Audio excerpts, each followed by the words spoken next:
So I come, as I mentioned, to this with the lens of industry, understanding that rare diseases, many, the large, vast majority of them do not have any treatments. And that in order for us to develop treatments, we need to have clinical trials. And in order for those clinical trials to really be representative, we need to have DEIA.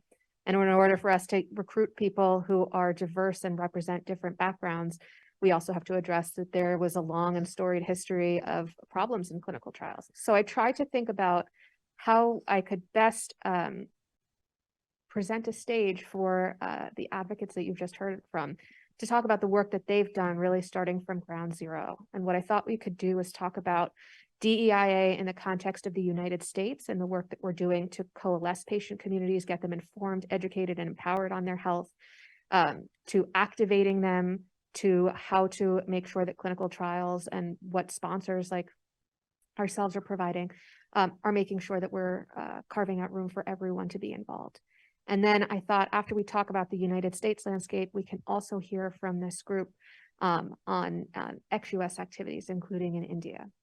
So I'm going to start by just asking to this group, one of the things you have expertise in is just understanding how you start to build community and how you start to understand who's in your community. So I'm thinking about things like heat mapping to understand where patients might be, or genetic testing and screening, or widespread participation in publishing data about who comprises your community. So if you could just speak to how can companies and how can we as a rare disease community start to implement activities that help us see what communities we're trying to represent. Sorry, brain fart. Sure. The first thing is, as directors of nonprofit organization, money. We just witnessed National Institute of Health give $7.7 million to physicians to study disparities in healthcare when it's coming from the healthcare system. Mm-hmm. What could that money have done for organizations like ours that are dealing with the disparities every day? I'm getting calls at after midnight from people in tears saying they're denying me treatment. We're looking on our social media and seeing people begging not to be thrown out of the hospital, and then finding out a day or two later that they died because they didn't receive treatment. Outside of some private foundations, funders don't want to give us money for operations if we don't keep the doors open and the lights on and the internet connections. How do we function as an organization to provide service? We are part of Synergy, Northeast Collaborative of Sickle Cell Organizations, from a grant out of Johns Hopkins. They do provider education. Our organization co-chairs ECHO 2.0 to do CBO to CBO education. And then with 2 hospitals in New York, one private, one public, we do CBO to provider education.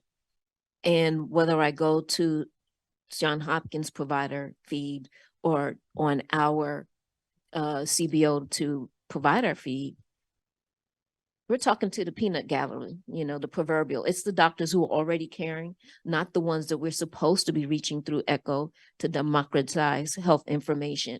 The neurologists, the hepatologists, mental health professionals, the other doctors who we need in collaborative care, who should be part of this, are not learning. The residents are not learning. When I go to hospitals, when I do grand rounds, I'm told in 15 minutes, I tell them more than they've learned in 2 years. So now we're going out to colleges. It's the education has to happen from the schools and up, and it has to happen without the disparity, without the stigma. And what companies can do, and with some companies that we work with are doing, are helping us with things like policy, defining that, helping to educate our population about policy. We're working with a company right now to build a registry, because outside of newborn screening, there is no data being collected on sickle cell. There's nothing credible. To answer the slides here today, I had my staff doing research, and what they were finding is old information that is woefully inadequate. It's they're saying 4.4 million. You can have 4.4 million people in one country between Africa or India with sickle cell disease. So that can't be our entire population. In the US, we're over 200,000, and we understand because of the rare disease, designation. But when we really start to count, what does that mean? Are we going to get tossed out now because we're over that 200,000, which was I figured that was came when there was a lot less people on the planet. So you have 3 countries with over 3 billion, with over 1 billion people each. Even how rare disease is thought of numerically has to change. So there's a lot of work to do in terms of how companies can help, the community affected families and organizations like ours to reach DEIA. I would love to add to this.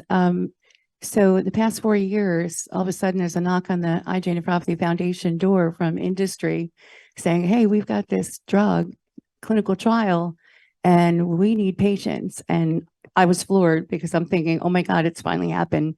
The dream I thought of 20 years ago is actually going to happen in front of me. So lo and behold, we are rare. So we realize we need to really find more patients that do not even know that we exist and get them this information. So that started our past 4-year quest to reach out to as many patients as we could, and brought in, we more than doubled our database just from getting out through social media, getting out through Google, God knows what they charge, but we were on it. Let's get the patients. And sure enough, we filled 2 trials, 2 drugs are on the market, and there's 8 others that I'm worried about filling as I sit here right now. But I have to tell you, it's really, really, it's really important to us. Everybody within our organization are either patients or caregivers. We don't have any outside help. Mostly everybody's a volunteer. There's nothing like a patient on a mission, right? Or they're worrying about their kid. So we have 52 ambassadors now that are represent our country that just want to help. What can we do? What can we do? And we're getting the trials filled, but unfortunately, that 30% of our Asian and South Asian patients do not even know that this is happening. So I was really devastated to think, okay, we need money. I need more help. So I applied for the Chan Zuckerberg grant and I got it, $250,000.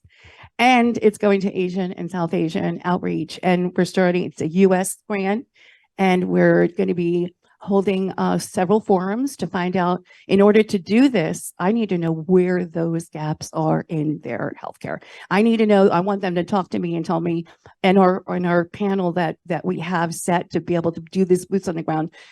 We want to help you. We've got the funding. Tell us what your needs are and paper down 1, 2, 3, 4, and get it done. We've already translated our website, www.igan.org, into almost every language to help that. Now we just got to get the paperwork, like you said, the educational material translated, and the industry partners want to help. They do want to help. That's something that they can do internally. So ask them, if they've got, funding, they'll be more than happy to do that. Like, I will ask anything to move the needle for the patients that I serve. And I'm sure everybody in this room feels the same way. There's nothing we won't do for our sons, our daughters, our aunts, our cousins, our mothers, our sisters, our brothers. We just have to do it. You just keep looking forward and just do it. And look at the prize at the end. Don't let anything stop you. It's an obstacle is the way. You just have to go around it. I have a book. It's called The Obstacle is the Way. And I'm telling you, if something gets in your way, you're meant to go another way. Don't let it stop you. All of us rares, I'm telling you, it does work. I don't even know how, but take it from me.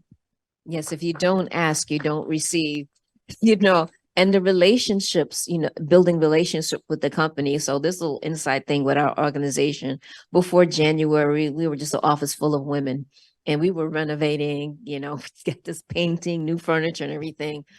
And we have a credenza and a file cabinet. None of us could move. So I called on two gentlemen from one of the pharmaceuticals, and I'm like, guys, we have some furniture and here we need to have moon. They said when in what time, what day?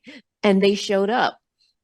And you know, something happened with their company got bought up, and then all of a sudden, like the company that bought didn't want them talking to us.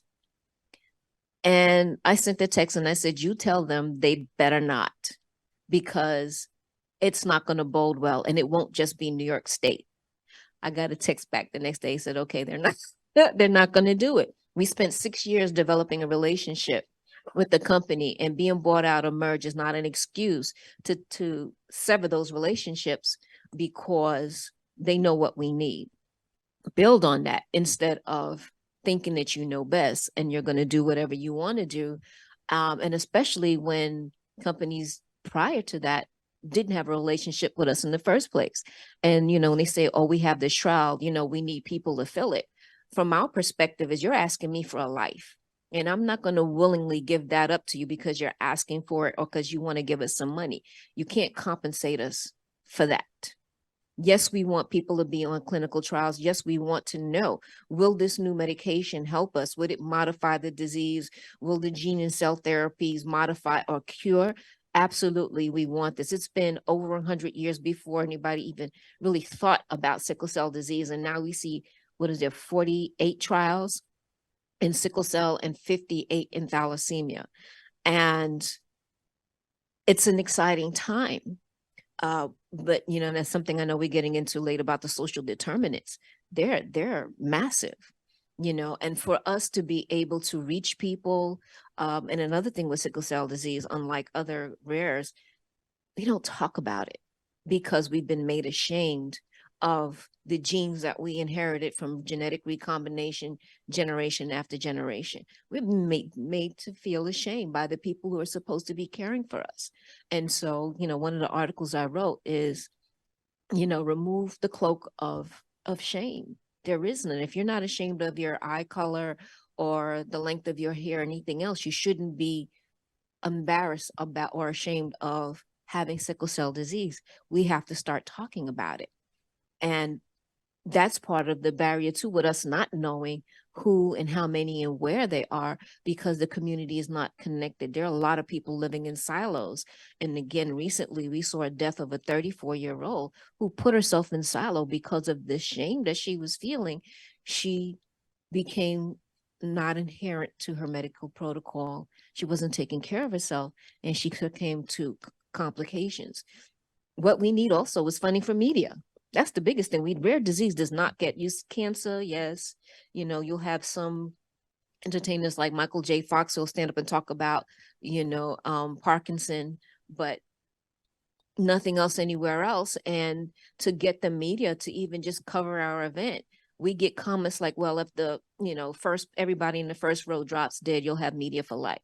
But it's not important to them, you know. So without media to help reach that larger audience is very difficult. I mean, we have a great person working on our social media, but what we're getting is other people. We need to go beyond that, because in this population, because of the chronicity of the disorder, we need people who are not affected by sickle cell, who are willing to understand and have some empathy beyond compassion, but have empathy and passion for it, and be an advocate, you know, be a volunteer, help us do all of the different things that we need to do, raise funds, political advocacy, tutoring. You know, there's a lot of stuff that needs to happen within rare disease beyond medications and clinical trials, that we need the general population to be involved with. And, you know, media is going to be that one thing that's really going to help us. And finally, we did get some funding now that for the first time ever, we're going to have a concerted public campaign targeted towards trait, because that's where the issue happens. You know, you can find stuff on disease really, but not trait, and targeted towards men, because we go to the doctor, women go to the doctor, and we're going to find out one way or the other. Men find out after the newborn screening comes back positive for trait disease, and a lot of them in denial, oh, it's not me. You know, earlier we had the speaker who said, you know, oh, that's not going to be, men have that attitude, unfortunately, for the most part. And so we want to educate men. You need to know your status. You need to get tested. You need to get genetic counseling. And you need to know that if you have a child with this disease, 20, 50% of your genes, be part of helping to care for that child. We have so many women who've been left alone to care for a single or multiple children with the disease. And the economic impact of that is that family gets tossed into abject poverty. People with sickle cell are living, or any chronic disease that are living on government subsidies, are living below the average poverty level in the United States. Right, Ginger and Bonnie, thank you. And Maria, before I give you an opportunity to speak, I just want to sort of summarize what I've heard so far. So, drug development is an ecosystem, and rare disease drug development is even more of an ecosystem. And one of the things I've seen in my 10 years on the industry side is a pathway looks really promising. And so we want to see where the unmet need is, but there isn't a patient advocacy group. There isn't a centralized body. There isn't the research to tell us.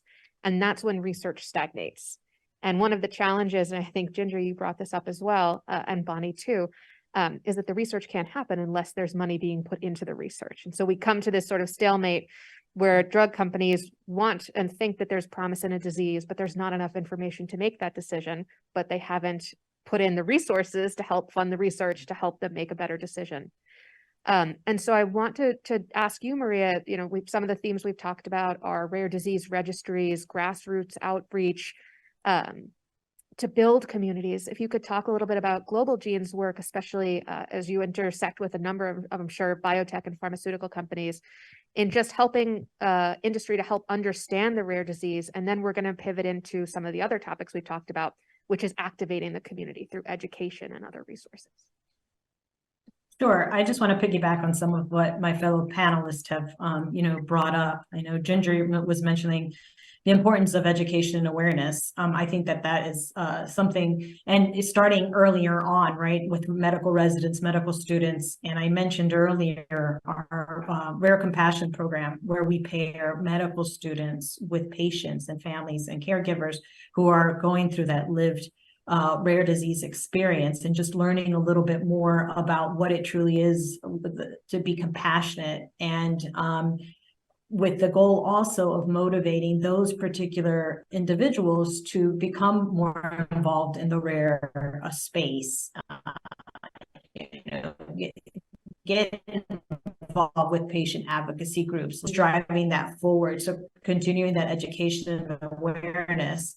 The other piece I heard mentioned too is just, taking the information and putting it into format that can then be digested by the various communities. So one of the programs that we offer is our Rare Impact Grants.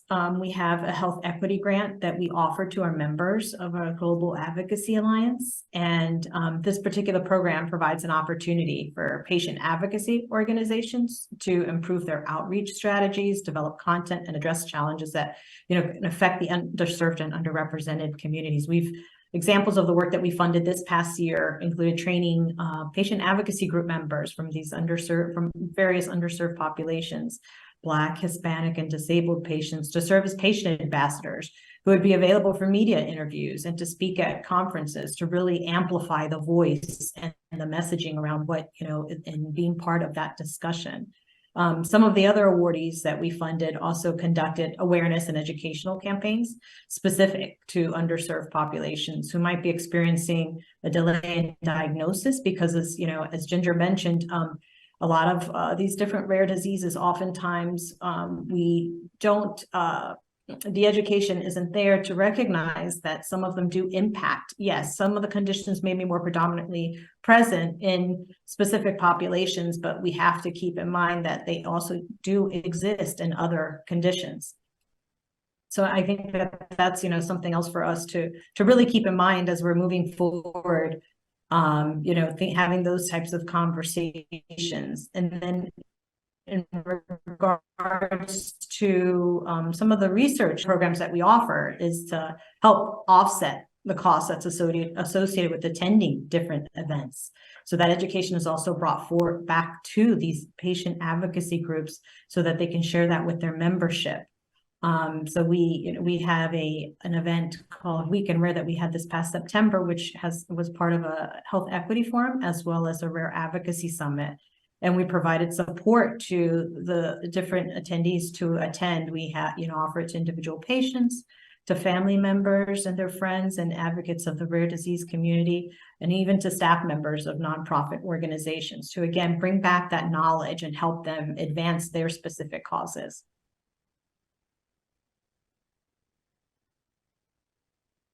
Great. So the next two topics that we're going to talk about is about activating the disease community and also about clinical trials. And in the time that I have been in the rare disease community, I've heard a number of stories where people went to their doctor. The doctor was part of a big university that was conducting a clinical trial, but they were never offered the opportunity. It was just assumed you wouldn't want to do this. It wouldn't be a good fit. It would be too difficult for you. It would be too difficult for me. I don't speak your language. I would have to get somebody to translate all these materials. And so before we talk about clinical trials and how they can be designed and how important it is for industry to use advocacy groups and the community's feedback to design trials that allow for participation, I want to talk about activating the disease community. So all three of you, are staunch proponents for clinical trials and clinical research, but there's also a storied past with clinical trials and clinical trial ethics. And so can you talk about how, and I think we've all sort of touched on this a little bit, but how you start to engage different groups that have been historically underrepresented to feel empowered in participating in their own healthcare and ultimately investigational research? So what we are doing now is we help them get to the clinical trial site. If the pharmaceutical company does not help them, we have a fund that we set aside. Nobody should not be considered for a trial just because they can't afford to get there. That's not going to happen under our watch. So we have a fund, and it's called our patient aid program. So you can go on our website and just apply for that, and we'll help you get there. Many of the pharmaceutical companies do help you do that, but some don't, and they won't even go and go into the investigational site and see if they're eligible without knowing that they can get there. So we do a lot of posting. We use our Facebook page as a huge resource to let everybody know that the clinical trials do exist and when they're enrolling and what inclusion and exclusion criteria is. And we post it on a regular basis. We've got like a running screen. I have one of my team members that does that, just to let them know, because one trial you may not be included in and the other trial you could be. So and we don't steer anybody to anything. It's up to you. You speak to your nephrologist. Another thing that we're trying to do too in the back end, a lot of our nephrologists are not telling our patients that the trials exist. It's been a very, very boring space in nephrology for many years. And now all of a sudden IgA nephropathy is like on everybody's radar, like what is going on? So this is a wonderful time for us. However, we're all new. We're navigating this also as an advocacy, foundation. So we're learning along with everybody, but to get into the back door of the nephrologist, we have a medical affairs team that's now actually making phone calls and getting into the practices. Some of them have 60 nephrologists in a group that, we can hit one email and everybody will get that email. But it's a great way to get the messaging out that, hey, we're the IgA Nephropathy Foundation, send your patients our way so then we can inform them. Here's the trials, take this piece of paper, you print it on our website and go talk to your nephrologist. So there's different ways that you can get in there and to the community. You just have to be, it took us a long time to do it. I'd be happy to share this with anybody globally. Just pick my brain, Bonnie@IGAN.org. I will give you all my templates. Wow. The negative history where particularly people of African descent in this country with clinical trials, young people who don't really know what Tuskegee is will mention Tuskegee. And I'm like, sit down and be quiet. You don't even know what Tuskegee is. Forget about that right now. Things are different. They're watchdog agencies. We're here watching. This could benefit you. And usually the young people say, I'm afraid, but I want to do this. If it doesn't help me, it'll help somebody else. And we've had twin sets who've been in early stage clinical trials like 6 years ago, who said, if it doesn't help me, if it helps my little sister or my brother, then I'm willing to do it. And, to sit there and listen to them, tears start coming, and we needed to get the adults to want to do it as well. And some of the barriers were the side effects. And I says, listen, if you're willing to take Tylenol or Motrin, they have side effects too. But the reason it got to market is because people were willing to participate in clinical trial. Here we have a chance to do this. And for research not to be stagnated, you got to be willing to do this. You may be on placebo, so maybe you will not have any side effects. Doesn't matter. Try it, because if it can help you be better, and if it can help all of us be better, that needs to be a consideration. I don't think there's enough of that conversation happening. This could help you to be better. This could help to cure you. We won't know unless you try. And there will be some people out there like myself who are willing to try. I've been wanting to get on a clinical trial and always been told that I was too healthy, which I was like, really? But all of this going on, is that not and they like, yeah, because I wasn't having 2 vaso-occlusive crises per year. And speaking with that, that's not the only thing we need in sickle cell. I've reached out to companies that are doing research in nephrology, doing cardiac complications, respiratory complications, vascular research, retinopathy, and they don't even respond. Pretty much everything that's going out there is a place for sickle cell in it. And all we wanted to do is have a conversation. Can you consider putting us in your pipeline? You don't really have to change anything. Just open it up, because we're having this like diabetic retinopathy research everywhere, but we're having the same kind of retinopathy. We have renal disease. There's a type of, I'm going to get it wrong, so I'm not going to say it, but a type of renal disease that is common in trait and disease. We're not on those trials. So when we're talking about diversity, again, really look at the full scope of the rare disease and the complications that come along with it, and make pathways for us to deal with that as well. Not just the predominant thing, like, and I really have to use sickle cell vaso-occlusive crisis. I think we have enough of those. We need to start dealing with the end organ damage, looking at how we can prevent some of these things. And again, with the patient registries, it'll give us information on, which variants of sickle cell is prevalent to what complication, what is the onset of these particular complications. And with our registry, we can pre-qualify people. We'll have the database of all of the companies and what their requirements are. We can pre-qualify and say, hey, you qualify for this particular or these, would you like more information? And we can also notify the company. We may have some people for you. Let's start this conversation. And again, New York, everybody thinks of New York as just a city. It's a big state. We have rural areas. We have areas where there is no comprehensive care. And now we can bring these things in, but then are the hospitals ready? Do they have a PI? Do they have IRB? Do they even have the equipment in the lab that's needed to do the testing and the follow-up? Do they have qualified, trained nurse practitioners to coordinate? So, these are all the things that have to be addressed, even just here. And then we start talking about doing this globally. How do we make that happen? And I have a friend who tells me, never say scale, because people just think money and it's out of control. But how do we actually start to build the capacity, here where we do have resources, and be able to match that in other places? Sarah, there's a question on Zoom that has come in, if I may ask that. Sure. Okay. So I think this question is for Dr. Thangaraj. Again, excellent presentation, Dr. Thangaraj. And do you also plan to reanalyze the whole exome sequencing or the whole genome sequencing data with the latest analysis method to identify potential new variants? I believe this question is from Preeti, who is a student in Germany?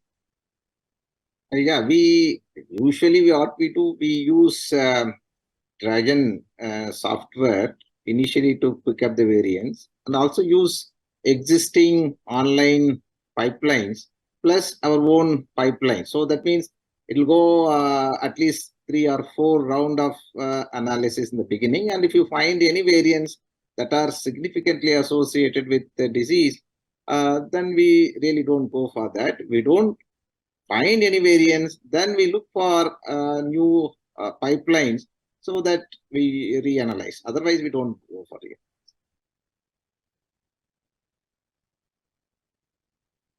So let me just double check. Harsha, how much time do we have since we lost a little to the fire drill?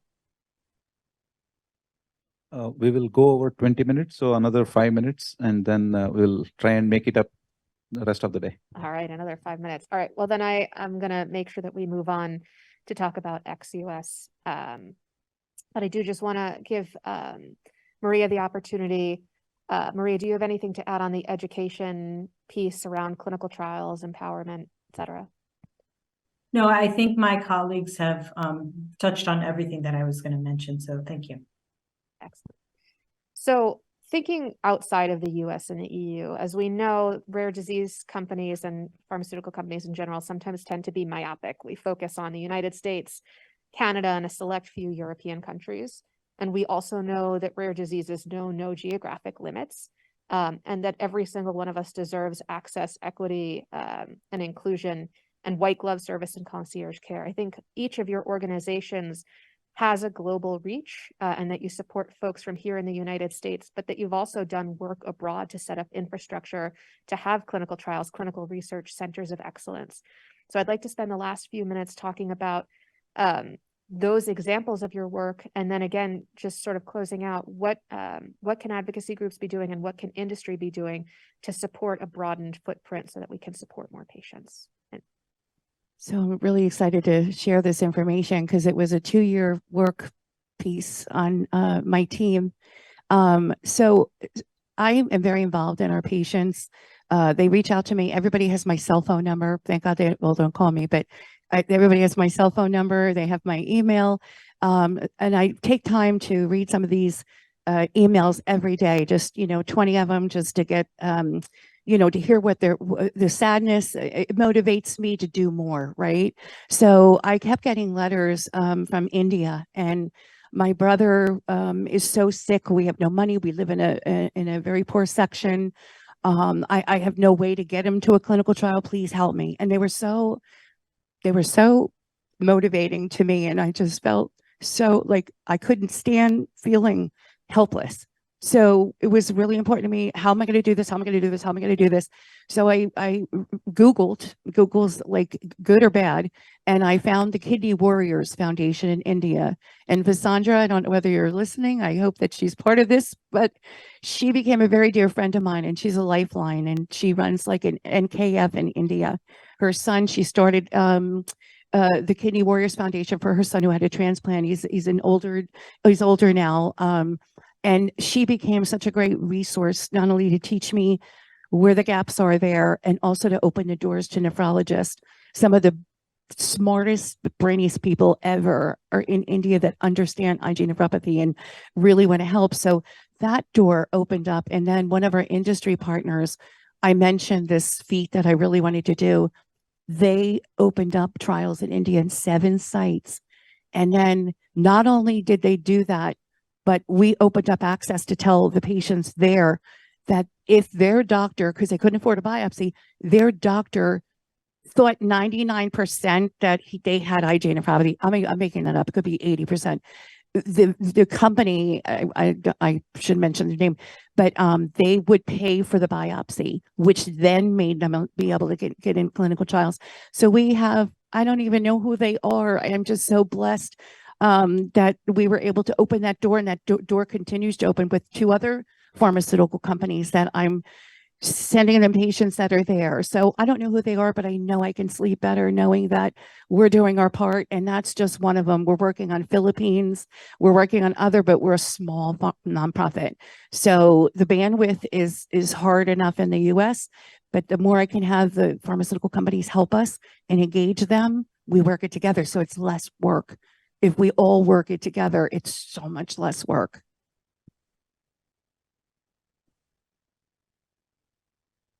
We're taking advantage of this now, and we're educating other organizations to do the same thing, and that is to work with the companies, lobbyists, and government analysts and policy people. What we need is to, like, we've gone through the whole 15 years of millennial development. Now I see a movement with rare disease and the least rare disease is not even the conversation. And I've seen, with other organizations like September is Sickle Cell Awareness Month, no mention of that outside of the sickle cell community. But what we need to do to gain access in other countries is to be at the table talking with government, with heads of state, with ministers of health. In the Caribbean with government, we've started conversations with the Virgin Islands. For instance, they've now developing a research and technology park, and what that could mean in terms of using those assets for healthcare, for rare disease, for chronic illnesses, and getting companies to be willing to go, let's go have this conversation with the governor and his cabinet about how we can develop access. When we look at wanting to be able to make clinical trials and disease modifying medications available, if you don't have somebody living with the disease or a caregiver caring for a child or a spouse, significant other at the table saying, this is my experience, aside from the impact to our daily lives, when we look at the cost of rare disease for Medicaid and Medicare, and we're telling you for decades, we can reduce that cost if you provide comprehensive care, if you provide disease modifying medications, if you make curative therapies affordable. Let's take those savings and be able to spend that money to give access elsewhere, right? So instead of having billions and billions of dollars in war budget, can we put that in healthcare? Can we take some of the money that takes away human life to help save it? We need to be in the UN having this meeting. We need to be September, all of the head states come for 3 weeks. We're not there. They don't make, because I did try. And this was the 15th anniversary of the World Sickle Cell, of the sickle cell legislation, the bill and World Sickle Cell Day. We were not there. We weren't invited to be there. And they have a great document. It's kind of like the Constitution, a great document, but not implemented in the correct way, right? They have done nothing for 15 years around this resolution for sickle cell disease. And now they're talking rare disease. And I'm like, I want to see how that's going to play out, because I'm sure we're not the only ones, but you actually did nothing to implement it. When we talk to WHO, we don't have the resources for that. If you're doing malaria, you should be doing sickle cell, hand in hand. So really looking at how the companies can help is, let's get to the table with the people who are going to be making these decisions. I know CROs go in, and they clinical research organizations, I'm sorry, talking the lingo, will go in ahead of time and set up everything, talk to government, find a location, find the patients, find the doctors. We need to be having that conversation with government, aside from just let us in your country and let's, to do this clinical trial. Have us at the table so we can talk about impact and why you really should be doing this and why it should be sustaining, not just, okay, we're going to do this to 2027. And then, after that, we got to have another conversation. It needs to be permanent.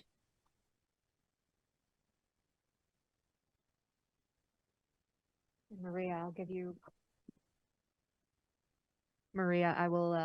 the last word here from Global Gene's perspective. The work that you've been doing to make sure that trials are reaching outside of these, few select countries, and also access for approved medicines. I wanted to share that we recently had a rare disease open science data challenge, actually, that brought together researchers and data scientists worldwide in a collaborative environment to study the patient-provided data that we have in our RareX data collection platform.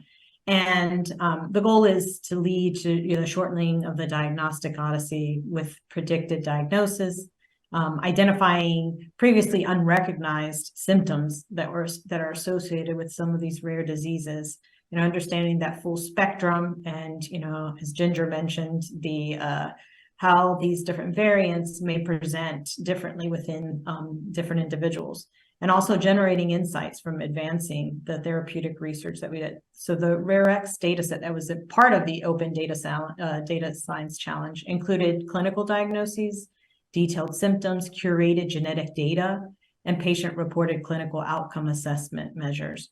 And it was across 27 rare pediatric neurologic disorders and included 35 patient advocacy groups with over 500 causative rare disease variants, 50 of them, more than 50 of them being novel, and encompass 27 ultra-rare neurologic diseases. And I think the really important piece to kind of highlight here that's kind of exciting to me is the, it included over 1,700 patients from 64 different countries. So there were a total of 132 scientists, many of them who don't normally work together on rare diseases. They participated in 24 teams to create 33 total submissions. And as a result, we now have algorithms that can be used to analyze patient-reported data to better define the phenotypic spectrum of each of these diseases and compare it to published data that's out there. And so we're super excited. And as more patients continue to, be part of this, we'll be able to learn a little bit more about all of this information, which can then be shared and used towards the development of clinical trials that are much more inclusive and diverse. Excellent. Thank you, Maria. And I'm going to turn it over. Dr. Tangaraj, did you have a closing statement? Yeah, as I mentioned, it's a great initiative. I believe that both aspects, treatment and prevent, should go parallelly so that we'll have healthy children or healthy population in the future. So that's what I wanted to say. I believe that it takes up, we're fully at time now, especially since we want to catch up. And I believe that there are breakout sessions that are going to happen after lunch. That's right. So thank you all the speakers. So let's give our speakers a big round of applause. We will now do a quick photo session of all the speakers on the stage holding the... Sure, sorry. Just one more question here. I thought it would be a good opportunity to ask one question. It's actually a comment. I just wanted to say thank you for the inspiration and the words. I am the member of my nonprofit organization. So to see 20 years in and the work that you all do and how far you all have come, it's definitely been an inspiration for me. So I just wanted to say thank you.